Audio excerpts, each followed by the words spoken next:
이집트 출장을 갔다 왔는데요. 자기가 한국을 좋아한대요. 한국 K-팝, 영화 뭐 이런 얘기를 하더라고요. 다시 한번 확인하고 왔어요. 한국의 문화적인 저력을. 한국은 뭔가 다르다. 중국과 일본과는 완전히 다른 새로운 그런 맛이다. 이 사람들이 한국에 대한 좋은 인상을 갖게 되고 한국 기업들을 만나보면 일을 잘하잖아요. 깔끔하게. 한국 사람들 좋아할 수밖에 없죠. 한국 무기도 마찬가지예요. 한국 무기를 좋아하는 이유는 중국 무기 써봤더니 보기는 좋았으나 써보니 별로였다. 한국은 미국 무기와 호환도 잘 되고 성능 대비 가성비 최고.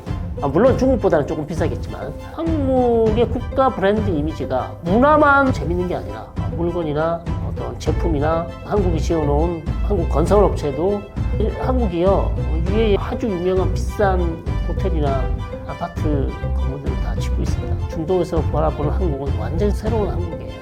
국뽕입니다만 팩트라고 생각합니다. 한국에 대한 이미지는 너무 좋아지고 있다. 중동 국가의 대부분이 이슬람인 이유가 무엇인가요?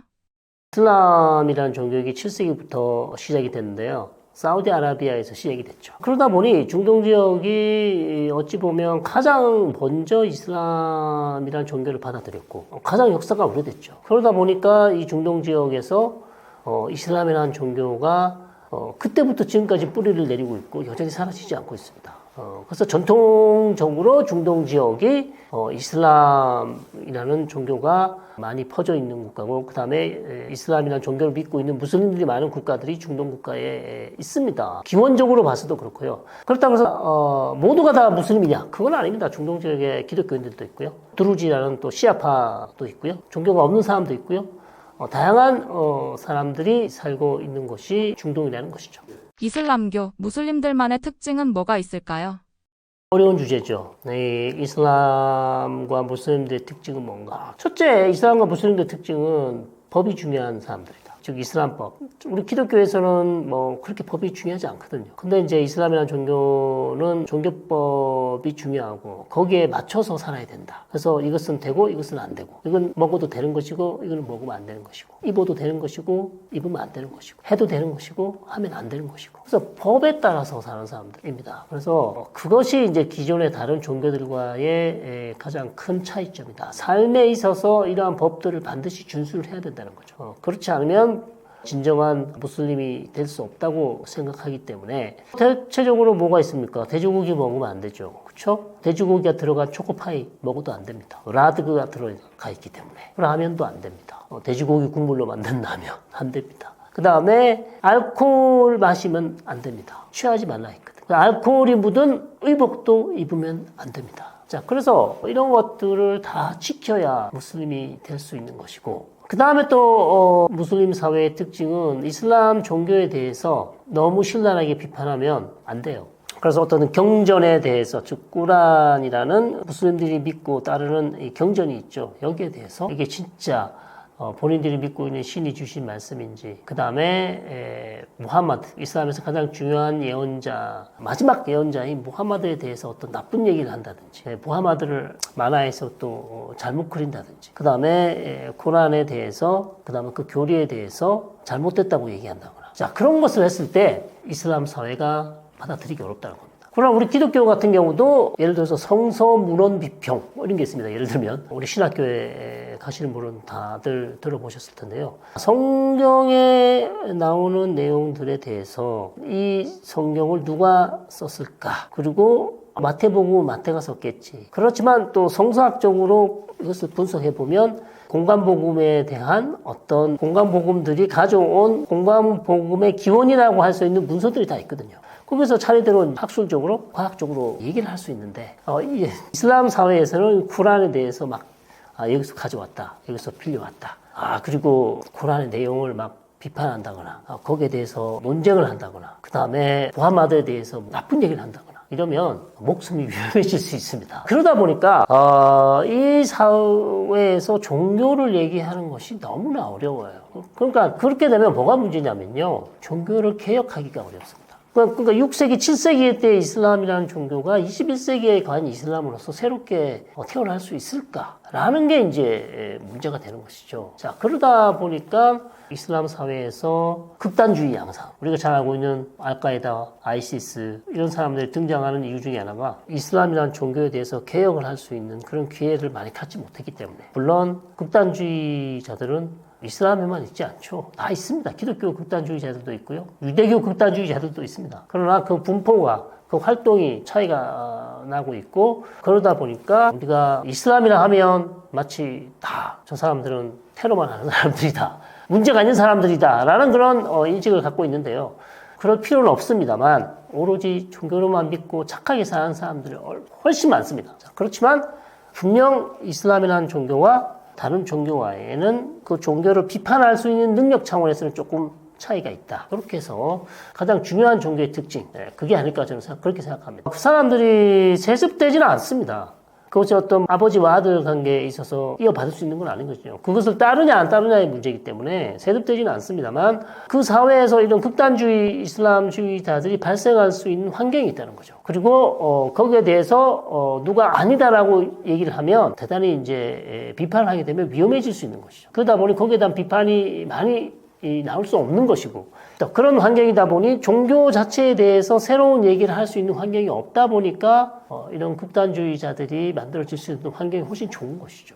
거기에서 또 그 사람들을 신랄하게 비판하면 위험할 수도 있는 것이고. 자, 그러다 보니까 아랍 사회에 중요한 독재가 있다고 했습니다. 하나는 군부 독재고 하나는 극단주의 독재예요. 이슬람 극단주의 독재와 군부 독재 사이에서 중동 지역에 있는 국민들은 씨름하고 있다. 그러니까 지금 이집트처럼 군부 독재 아니면 아이스나 알카에다나 이런 지역에서 이슬람 극단주의 독재 하에서 살아야 되는 거죠. 그 중간이 없습니다. 이것이 지금 가장 큰 문제죠. 왜냐하면 여기도 민주주의가 아니고 이쪽도 민주주의가 아닙니다. 하나는 군인들에 의한 독재고 하나는 극단주의자들에 의한 종교적 독재라고 볼 수 있거든요. 그러니까 피할 데가 없어요. 이 두 개가 사라져야 진정한 민주주의 사회가 될 수 있죠. 돈 때문에 할 수도 있습니다. 일부는. 그러나 중요한 것은 역시 신념이죠. 그러니까 예를 들면 우리가 알고 있는 하마스나 헤즈볼라나 무슬림 형제단이나 좀 온건한 조직이라고 할 수 있겠죠. 알카에다와 아이시스는 좀 다르지만 이런 사람들은 기본적으로 어떤 국가를 세우는데 세속적인 국가를 원하지 않아요. 이 사람도 이슬람 법에 기초한, 이슬람 원칙에 기초한 국가를 원합니다. 하마스가 세우려는 팔레스타인 국가는요, 이슬람 법에 기초한 국가예요. 그러니까 이슬람 세계를 만들고 싶어 하는 겁니다. 그런 측면에서 본인들만 그냥 그렇게 살면 되는데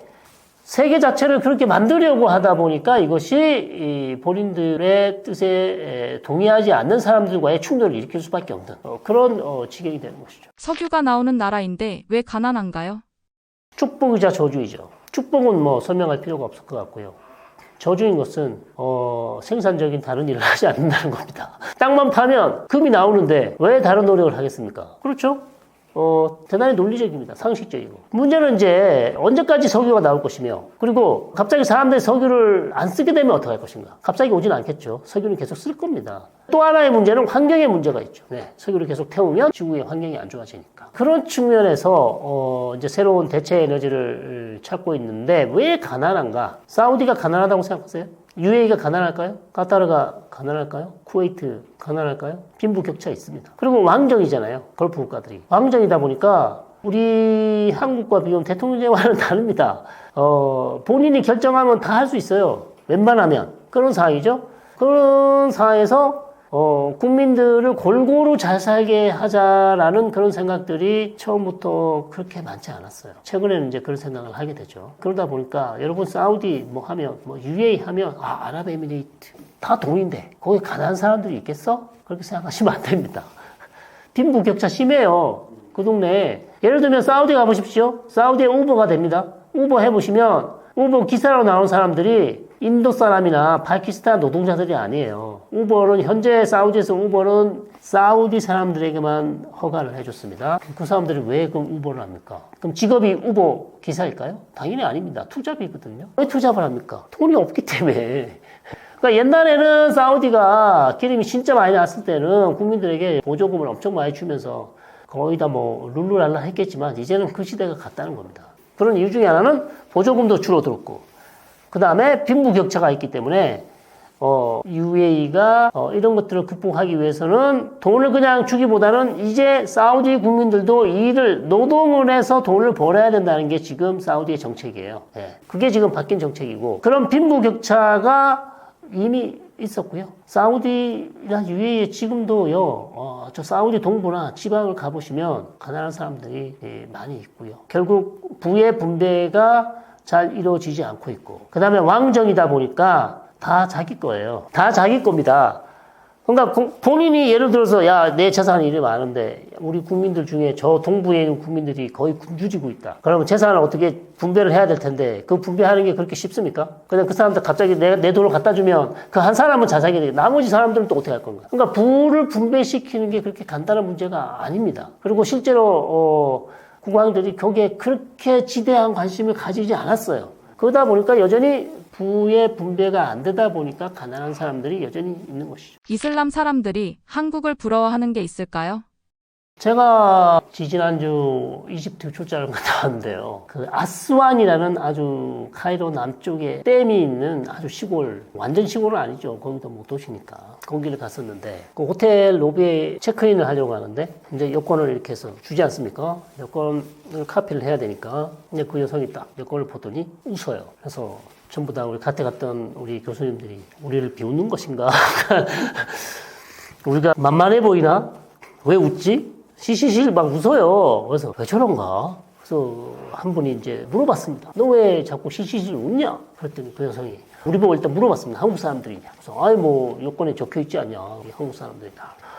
자기가 한국을 좋아한대요. 그래서 우리로서는 땡 하는 거죠. 아니 그 카이로도 아니고 저 시골 아스완 저 남쪽인데 거기 어느 호텔에 한 여성이 한국을 좋아한다고 하니까 네가 한국에 대해서 뭘 아냐? 물어봤더니 한국 음악, 한국 케이팝, 영화 뭐 이런 얘기를 하더라고요. 그러니까 한국의 어떤 문화 저력이요. 뭐 이미 요즘 해외를 너무나 많이 나가시기 때문에 저보다 더 잘 아실 겁니다. 그래서 다시 한번 확인하고 왔어요. 한국의 어떤 문화적인 저력을. 그러니까 뭐 이거는 처음이 아닙니다. 사우디를 가도 마찬가지예요. 사우디에 있는 젊은이들이 진짜 한국 문화를 좋아하고요. 블랙핑크가 사우디에서 공연했잖아요. 그 정도로 이 지역의 인구가 젊은 친구가 많습니다. 젊은 친구가요 60에서 70이에요. 그러다 보니까 우리 문화를 너무나 좋아하고요. 저는 여러 가지 이유가 있겠습니다만 기존의 중국과 일본 문화와 우리가 다르다. 기존에는 아시아 하면 중국과 일본만 생각했었는데 한국을 접해보니까 한국은 뭔가 다르다. 중국과 일본과는 완전히 다른 새로운 그런 맛이다. 자, 그러다 보니까 이 사람들이 한국에 대한 좋은 인상을 갖게 되고 그 다음에 이제 전문직 하고 있는 사람들은 국방이나 외교 쪽에 있는 사람들도 한국 사람들을 만나보면 그 다음에 한국 기업들을 만나보면 일을 잘하잖아요. 깔끔하게. 그러다 보니까 한국 사람들 좋아할 수밖에 없죠. 한국 무기도 마찬가지고. 특히 한국 무기를 좋아하는 이유는 중국 무기 써봤더니 보기는 좋았으나 써보니 별로였다. 근데 한국은 또 미국 무기와 호환도 잘 되고 그 다음에 성능 대비 가성비 최고. 물론 중국보다는 조금 비싸겠지만 그러다 보니까 한국의 국가 브랜드 이미지가 문화만 재밌는 게 아니라 물건이나 어떤 제품이나 그 다음에 어떤 한국이 지어놓은 한국 건설업체도 한국이요 UAE의 그 아주 유명한 비싼 그 호텔이나 아파트 건물들을 다 짓고 있습니다. 자, 그러다 보니까 중동에서 바라보는 한국은 완전히 새로운 한국이에요. 네, 뭐 좀 국뽕입니다만 팩트라고 생각합니다. 지금 한국에 대한 이미지는 너무 좋아지고 있다. 한국에 있는 이슬람 사람들을 어떻게 대하는 것이 좋을까요? 한국에 있는 우리 무슬림들 우리가요 해외 나갔어도 마찬가지지만 이 사람들이 우리와 문화가 다르고 언어가 다르고 종교가 다릅니다. 다른 거지 나쁘지는 않죠. 다른 것이지 옳지 않지는 않습니다. 다른 것을 인정해 줘야 됩니다. 여러분들도 짜장면 좋아하고 짬뽕 좋아하지 않습니까? 식사할 때 나는 짬뽕 먹고 싶은데 계속 짜장면 강요하는 것 안 되지 않습니까? 똑같습니다. 그래서 다른 사람과 다른 문화, 다른 종교에 대한 기본적인 인정이 필요하고요. 거기에 대해서 우리가 존중을 해줘야 됩니다. 기본적인 존중을 해줘야 되고 이제는 우리가 이 사람들이랑 살을 맞대고 살아가야 하는 시대가 왔습니다. 기름만 사는 게 지금 중요한 게 아니고요. 이제는 이런 사람들과 비즈니스를 해야 됩니다. 그리고 무슬림이 가장 많은 지역이요. 중동이 아닙니다. 인도네시아예요. 말레이시아입니다. 필리핀이고요. 방글라데시예요. 그리고 인도입니다. 아시아 대륙에 무슬림들이 가장 많이 있다. 그래서요, 그 사람들과 맞대고 살려면 그 사람들의 문화, 종교 어떤 것인지 우리가 조금은 알 필요가 있겠죠. 그래야 실수하지 않습니다. 그래야 여러분이 하시는 사업에 도움도 되고요. 그래서 조금 더 관심을 가지시고 그 종교를 믿으라는 게 아닙니다, 여러분. 어떤 종교인지, 그 사람들이 무슨 생각을 하고 있는지, 그 사람들이 믿고 있는 이슬람에 대해서 어떤 생각을 하고 있는지 우리도 한번 관심을 가지고 봤을 때, 그 사람들이 어떤 생각을 하고 있고, 어떻게 비즈니스를 하고 싶어 하는지 우리가 이해하는데 큰 도움이 될 것이기 때문에 여러분들도 조금 넓은 마음으로 그 사람들을 바라봐 줬으면 좋겠다고 생각합니다.